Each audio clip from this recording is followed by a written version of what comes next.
আসসালামু আলাইকুম আরহামতুল্লাহ। শখের বাগান ঢাকা, আপনারা যারা এই চ্যানেলটিকে ফলো করেন এবং আমাদের ভিডিওগুলো আপনারা ধারাবাহিকভাবে দেখেন, তারা অবশ্যই লক্ষ্য করেছেন যে আমরা সব সময় আমাদের প্রকৃতির উপাদান যেমন গাছ, আকাশ, বৃষ্টি, নগরায়ন, বনায়ন এবং মানুষের কিছু সৃষ্ট নিয়মকানুন নিয়েই সবসময় আপনাদের সাথে আমি কথা বলে থাকি। বন্ধুরা, আপনাদেরকে আজকে আমি একটু ব্যতিক্রম বিষয় নিয়ে কথা বলছি। এটি হচ্ছে যে এখন চলছে বর্ষাকাল হচ্ছে বাংলাদেশে গাছপালা চারা উৎপাদনের জন্য উত্তম একটি সময়। এই সময় আপনি যে পরিমাণে চারা উৎপাদন করতে পারবেন তা অন্য সময় করতে পারবেন না। আমাদের অনেকেরই ধারণা বর্ষার ভিতর আমরা যদি চারা উৎপাদন করি তাহলে সে চারাগুলো পচে যেতে পারে অতিবৃষ্টির কারণে।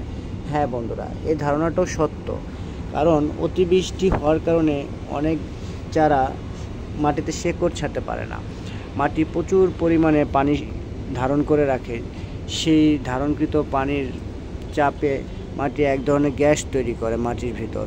সেই গ্যাসের তীব্রতার কারণে গাছের শিকড়গুলো পচে যায় এবং সেই চারাটি আমাদের মাঝে আর ফুটে ওঠে না। তো বন্ধুরা, আমরা অবশ্যই সতর্কতা অবলম্বন করব এবং আমরা জানব যে আসলে কোন গাছ বর্ষাকালে আপনি উৎপাদনে বসাতে পারবেন এবং কোন গাছের চারা আপনি বর্ষাকালে বসাতে পারবেন না। তো বন্ধুরা, আজকে আমি আপনাদের কাছে এসেছি একটি চমৎকার গাছ নিয়ে। সেই গাছটি হচ্ছে একটি ফুল গাছ। এই ফুল গাছটি আপনারা দেখতে পেয়েছেন। আমি এই ফুল গাছ নিয়ে আরও অনেকগুলো ভিডিও আপনাদের সাথে শেয়ার করেছি। আসলে আমি এই ফুল গাছটিকে যত দেখি ততই আমার ভালো লাগে। আমার ভালো লাগাটা কেন জানি না মনের অজান্তে এই গাছের উপরে চলে যায়। তো বন্ধুরা, এখানে আমার একটি, দুটি, তিনটি, চারটি, পাঁচটি ইফোরবিয়া মাদার গাছ রয়েছে। তো আমি আজকে এখন পর্যন্ত একটি, দুটি, তিনটি, চারটি চারা উৎপাদনে বসিয়েছি। যে চারটি চারা আমি দুটো গাছ থেকে পেয়েছি। দুটো গাছের শাখা ডাল থেকে আমি চারটি চারা উৎপাদন করে ফেলেছি এবং আমি আরও একটি চারা উৎপাদন করব, অর্থাৎ আমি 5টি মাদার গাছ থেকে 5টি নতুন চারা উৎপাদন করতে যাচ্ছি। তো আপনাদেরকে আমি দেখাবো।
বন্ধুরা, বর্ষাকালে মাধবীলতা দেখতে কতটা সুন্দর এবং কতটা স্বচ্ছ, এর প্রতিটি ফুলের রং দেখে অবাক, আমি খুবই মুগ্ধ হয়েছি।